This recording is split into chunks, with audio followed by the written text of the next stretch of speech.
What's up guys, introducing to you OnePlus 13.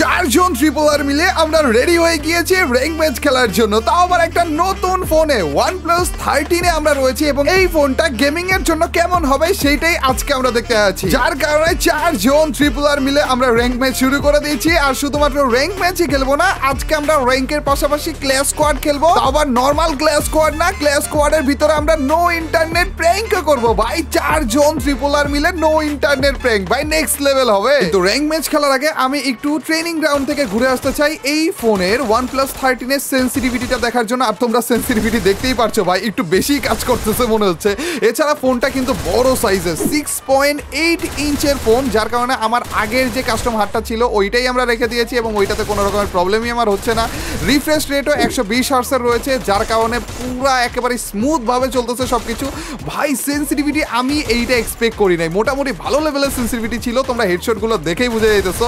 R lag issue কোনো রকমের রয়েছে কিনা এইখানে তো আপাতত করতেছে না, কিন্তু র্যাঙ্ক ম্যাচের ভিতরে চারজন ট্রিপলার মিলে যখন একসাথে খেলবো তখন বুঝতে পারবো। দেখতে পারছো গাইস, আমাদের র্যাঙ্ক ম্যাচ শুরু হয়ে গিয়েছিল। নতুন ফোনে আমি ছিলাম OnePlus 13, চারজন ট্রিপলার মিলে আমরা র্যাঙ্ক ম্যাচ খেলার জন্য রেডি হয়ে গিয়েছিলাম। কিন্তু ম্যাচটা শুরু করার আগে তোমাদেরকে দেখিয়ে দিই এই ফোনের বক্সের সাথে কি কি ছিল। সুন্দর রেড কালারের বক্সে এসেছিল আমাদের OnePlus 13 এবং প্রথমে আমরা পেয়েছিলাম হালকা পাতলা কিছু অ্যাক্সেসরিজ। এর মধ্যে ছিল সিম এজেক্টর টুল এবং চার্জিং কেবল আর হালকা পাতলা কিছু সেফটি গাইডের পেপারস আর কি। এবং ফাইনালি সময় এসে পড়লো OnePlus 13 ডিভাইসটা। সুন্দর একটা ম্যাট ফিনিশিং এর মাধ্যমে ভালো লুক দিচ্ছিল এই ডিভাইসটা, কিন্তু ক্যামেরা বাম্পারটা আমার কাছে একটু বড় লেগেছে। কিন্তু এইটাই চলে বর্তমানে নাকি, যত বড় ক্যামেরা বাম্পার তত ভালো সেট। এই ডিভাইসটার এক পাশে ছিল হচ্ছে পাওয়ার বাটন এবং ভলিউম আপ ডাউন বাটন, এবং অন্য পাশে ছিল আমাদের ভাইব্রেশন এবং সাইলেন্টেড বাটনটা, এবং নিচের দিকে ছিল আমাদের সিম ট্রে, চার্জিং পোর্ট এবং স্পিকার। মোটামুটি ভালো একটা লুক দিচ্ছিল এই ফোন। কিন্তু আমাদের আসল যে জিনিসটা সেটা হইতেছে গেমিং এ এই ফোনটা কেমন কাজ করে সেটাই দেখার বিষয়। আজকে আমরা সেটাই দেখতে যাচ্ছিলাম। ফ্রি ফায়ারের র্যাঙ্ক ম্যাচ খেলবো, ক্ল্যাশ স্কোয়াডের ভিতরে আমরা নো ইন্টারনেট প্লেইং করব এই OnePlus 13 ডিভাইসটার মাধ্যমে। গেমিং এ পারফরমেন্স কেমন, লাস্ট কিছুদিন হয়েছে আমার কাছে এই ডিভাইসটা ছিল, তো টোটাল মিলে আমার কাছে কেমন লেগেছে এই ভিডিওর লাস্টে যে তোমাদেরকে বলবো কি কি ভালো দিক ছিল এই ডিভাইসের, কি কি খারাপ দিক ছিল, সবকিছু তোমরা জানতে যাচ্ছ আজকের এই ভিডিওতে। চারজন ট্রিপলারের মধ্যে আমার টিমমেট হিসেবে ছিল লিডার সাগর ভাই, সাকিব মল্লিক ভাই এবং BD71 আশিক ভাই। এর মধ্যে থেকে আমাদের সাকিব মল্লিক ভাই পিসি প্লেয়ার ছিল, যার কারণে পিসি লবি পড়তেছিল। আর পিসি লবি ভাই এত বেশি হার্ড প্লেয়ার পড়তেছিল, আর স্নাইপার যাদেরকেই ওনারা ইউজ করতে দেখতেছিল না কেন তাদেরকে হ্যাকার হিসেবে ধরে নিতেছিল, যে না ভাই মনে হয় হ্যাকার অথবা প্যানেল ইউজার। মানে পিসি লবিতে এত বেশি হ্যাকার ছিল। এইখানে কেউ একজন যদি ভালো স্নাইপারও চালায় না, তারপরে ওটা ধরেই নেওয়া হবে যে গ্যারান্টি এটা হ্যাকই করতেছে, এরকম কিছু একটা। তারপর আমাদের সামনে একজন স্নাইপার প্লেয়ার পরে, প্রথমে আমাদের একজন টিমমেট ডাউন হয়, আমিও ডাউন হয়ে যাই, দুইজন বাকি থাকে। যেই লেভেলে স্নাইপিংটা করতেছিল এই খারাপে টাস টুস করে কি সুন্দর লাগিয়ে দিল, এবং আমাদের এইখানে ফুল স্কোয়াড ডেড ব্রো, কোনো রকমের চান্সও পাইলাম না। আর কি ইমোটগুলো দিতেছে দেখো না। কিন্তু পরবর্তী ম্যাচে আমরা হালকা পাতলা তাও একটু চান্স পাই এনিমিদেরকে মারার জন্য। এখানে দেখতে পাচ্ছ যে একটা ফাইট চলতেছিল, ওইখানে আমরা MP40 হাতে ছিল, মাত্র নামলাম আমরা, শুধুমাত্র MP40টাই পেয়েছিলাম। একটাকে সুন্দর একটা হেডশট দিয়ে মেরে ফেলেছিলাম, আরেকটাকেও মেরা দিয়েছি। আর টিমমেট মনে হয়েছিল এইখানে যেই চান্দরে মারতেছে যাবো, সেকেন্ডের মধ্যে আমাকে মারি দিয়েছে। আর শুধুমাত্র আমাকে না, এইখানে দেখো আমরা কিন্তু চারজন ট্রিপলার ছিলাম, মাত্র একটা ট্রিপলার মূল্য। পরবর্তীতে যে এখানে রিভাইভ করতেছে প্যাকের ভিতরে ঢুকে, কিন্তু আমার অন্যান্য ট্রিপলারগুলো কিন্তু এসে পড়েছিল। কিন্তু ওই একটা প্লেয়ারই ভাই আরেকজন ট্রিপলারকে মেরে ফেললো, দুইজন ট্রিপলারকে মেরে ফেললো, এবং পারের লাস্টে যে BD71 আশিক ভাই যে ছিল ইনাকে মারতে পারলে 1 vs 4 ক্লাচ হয়ে যেত, একাই 4 জন ট্রিপল আর কে মেরে দিছিল, এরকম একটা অবস্থা। যে গাইস ওইটার পরে যে আমাদের আরেকটা ফাইট হয় যেখানে একটা সুন্দর 2টা কিল করে ফেলেছিলাম অলমোস্ট আমরা। আর এখানে আমাদের ক্লক টাওয়ারের দিকে দেখতে পাচ্ছ যে আমরা AWM হাতে নিয়েছিলাম। একে তো আমরা ইউজ করতেছি নতুন ফোন OnePlus ডিভাইসটা, কিন্তু এত স্মুথ চলতেছিল যে আমি কনফিডেন্স সহকারে AWM ইউজ করা শুরু করে দিয়েছি ভাই। অন্যান্য নতুন ডিভাইসে যখন আমরা খেলি, প্রথম খেলাতে জীবনে মনে হয় না আমি কখনো স্নাইপার নিয়েছি, কিন্তু এটাতে নিয়েছিলাম কারণ একেবারে স্মুথভাবে খেলতে পারছিলাম। প্লাস কোনো রকমের সমস্যা আমার ফেস করতে হচ্ছিল না প্রথম হিসেবে। আর সব থেকে প্লাস পয়েন্ট কি ছিল, আমার আগের ডিভাইসটা আমার নর্মাল আমার রেগুলার যে ডিভাইসটা ওইটা ডিসপ্লে অনেক বড় 6.8 ইঞ্চের মতোই, এবং এই ডিসপ্লেটাও অনেক বড় আর কি। এর জন্য আমার সেম কাস্টম হার্ডের মধ্যেই কোনো রকমের প্রবলেম ফেস করতে হচ্ছিল না। আর লাস্টের জোনের দিকে আমরা ছিলাম, আমি কিল করার জন্য একেবারে উঠে পড়ে লেগেছিলাম, মোটামুটি হেডশট বাগারাও মোটামুটি লাগতেছিল। আর সামনের দিকে আর মাত্র একটা এনিমি ছিল, তো আমার কিলটা করাই লাগবে ভাই। অ্যান্ড এনিমিটা আমার দিকে যেভাবেই আসুক না কেন চান্দুকে চাঁদের দেশে পাঠিয়ে দিয়েছি একেবারে হেডশটের মাধ্যমে। এরই সাথে আমাদের প্রথম র্যাঙ্ক ম্যাচটা, কয়েকটা র্যাঙ্ক ম্যাচ পরে যে একটা বুঝে এসেছিল, কিন্তু আমরা রেডি হয়ে যাই আমাদের ক্ল্যাশ স্কোয়াড ম্যাচ খেলার জন্য এবং ক্ল্যাশ স্কোয়াডে প্র্যাঙ্কটা করার জন্য। মনে আছে তো 4 জন ট্রিপলার মিলে আমরা করব নো ইন্টারনেট প্র্যাঙ্ক, কিন্তু প্র্যাঙ্ক করতে যে উল্টা প্র্যাঙ্কের শিকার হয়ে গিয়েছিলাম। দেখো 4 জন ট্রিপলার মিলে আমরা দাঁড়িয়ে রয়েছি, যে এনিমি আসবে ধোকা খাবে, কি সুন্দর টাস্কি খেয়ে যাবে যে দাঁড়িয়ে আছে কেন, এতে নেট নাই নাকি। কিন্তু এনিমিরা উল্টা উঠবস করা শুরু করে দিয়েছিল, কিন্তু এইটাও নর্মাল, এইটাও ঠিক আছিল। কিন্তু পরের রাউন্ড থেকে ওরা আমাদের কাছেও আসতেছিল না, আগে এলিমিনেটেড হয়ে যেতেছিল ভাই। মানে টিম আপ কোন লেভেলে হয়। আমরা এখানে একটু দাঁড়ানোর চেষ্টা করতেছিলাম যে না, নো ইন্টারনেট প্র্যাঙ্কের জন্য একটু দাঁড়াই, দেখাই যে না আমাদের ইন্টারনেট নাই, কিন্তু তার আগে ওরা আসতেছিল না ভাই, তার আগে আমাদেরকে রাউন্ড দিয়ে দিতেছিল প্রত্যেক রাউন্ডে। অ্যান্ড লাস্টে যে যখন বুঝলাম না এরা আমাদেরকে জিতিয়ে দেওয়ার চেষ্টা করতেছে, আর এরা আমাদেরই পাবলিক, তো তোমরা তো জানোই আমাদের পাবলিকদেরকে আমাদেরই জিতিয়ে দেওয়া লাগবে। তো লাস্টে যে আমরা উল্টা এলিমিনেটেড হয়ে এদেরকে জিতিয়ে দেওয়ার চেষ্টা করি, অ্যান্ড ওইখানে ম্যাচটা শেষ করি এবং পরবর্তী আমাদের আরেকটা ক্লাস স্কোয়াডের জন্য রেডি হয়ে যায়। কারণ প্র্যাঙ্ক তো করা লাগবে না, 4 জন ট্রিপলার মিলে নো ইন্টারনেট প্র্যাঙ্ক, এনিমিদেরকে ধোকা দেওয়া লাগবে। এটা তো মেইন প্ল্যানিংটা ছিল যে 3টা রাউন্ড আমরা এইভাবে করে দাঁড়িয়ে থাকবো বা বসে থাকবো এবং এনিমিদেরকে দেখাবো আমাদের নেট নাই। 3টা রাউন্ড এনিমি আমাদেরকে মেরে ফেলবে এবং লাস্টের রাউন্ডকে একটা রাউন্ডকে হাতে রেখে এনিমিদেরকে আমরা মারবো। কিন্তু দেখো ভাই চান্সই দিচ্ছে না। এরপর রাউন্ড আমরা শুরু করেছি, তখনও ভাই টিম আপ চলতেছে।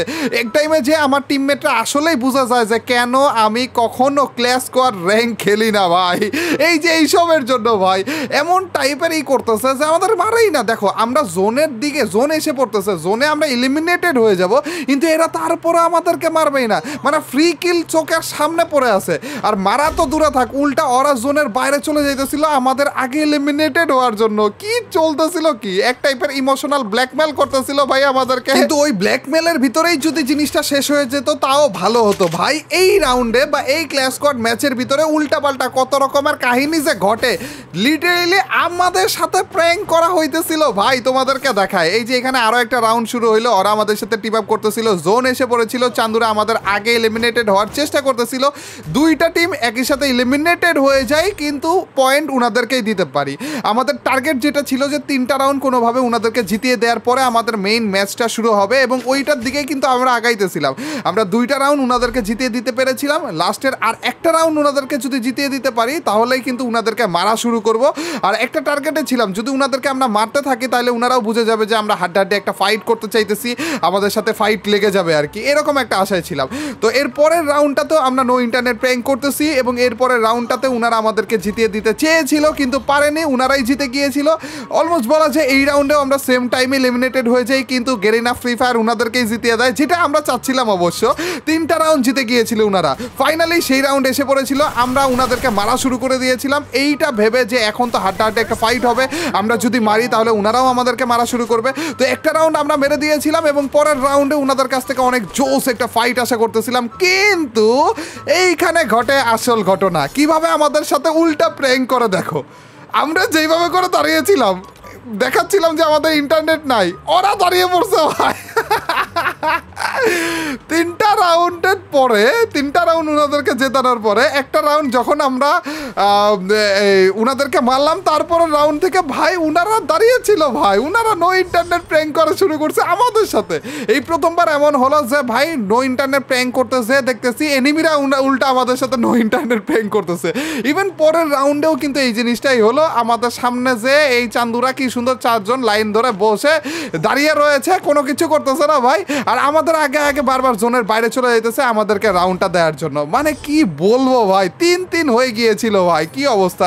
ফাইনালি যেহেতু আমাদের চান্দু এগুলো, তো আমাদেরও এলিমিনেটেড তাড়াতাড়ি হওয়া লাগতো, এর জন্য তাড়াতাড়ি করে আমরা একেবারে রাউন্ড শুরু হওয়ার আগেই জোনের বাইরে চলে যাই এবং ওইখানে এলিমিনেটেড হয়ে ওনাদেরকে জিতিয়ে দেয়। মেইন কথা হচ্ছে এই সব জিনিস চলে ক্ল্যাশ স্কোয়াড র্যাঙ্কের ভিতরে, এর জন্য আমি ক্ল্যাশ স্কোয়াড র্যাঙ্ক খেলতেই পারি না ভাই। তোমরাই ভাবো এরকম যদি চলতে থাকে আমি খেলবোটা কিভাবে? এই রকমের ইমোশনাল ব্ল্যাকমেল করে আমাকে দেখছো নি, কিন্তু দিন শেষে তোমাদেরকে তো এনিমিদেরকে মেরে মেরে দেখানো লাগবে এই ফোনটা আসলে কেমন কাজ করে, সেন্সিটিভিটি কেমন, হেডশট বাগারা কেমন লাগে। এর জন্য আমরা ডিসিশন নেই যে ক্ল্যাশ স্কোয়াড র্যাঙ্ক আর খেলা যাবে না, খেলা লাগবে হচ্ছে নর্মাল ক্ল্যাশ স্কোয়াড।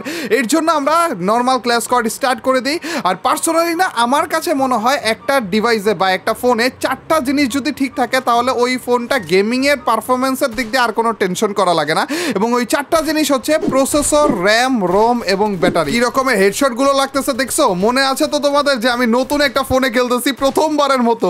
OnePlus 13 এর মধ্যে প্রসেসর হিসেবে রয়েছে স্ন্যাপড্রাগন, র্যাম হিসেবে রয়েছে 12 জিবি র্যাম এবং রোম রয়েছে 256 জিবি। এটার আরও একটা ভার্সন রয়েছে যেখানে ওনারা 16 জিবি র্যামের সাথে 512 জিবি রোমও দিচ্ছে।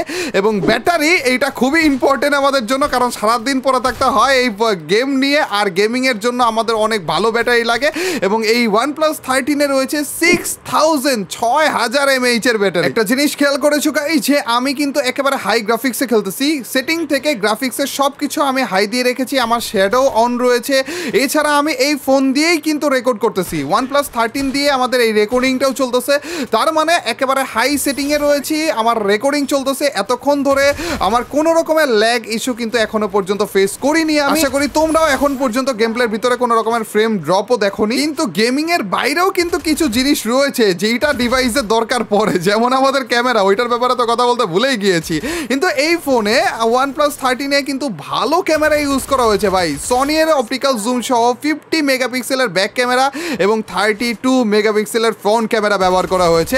এখন আমি আমার পার্সোনাল কিছু অপিনিয়ন তোমাদেরকে দেই, যেহেতু এই ডিভাইসটা কয়েকদিন ধরে আমি ইউজ করতেছি।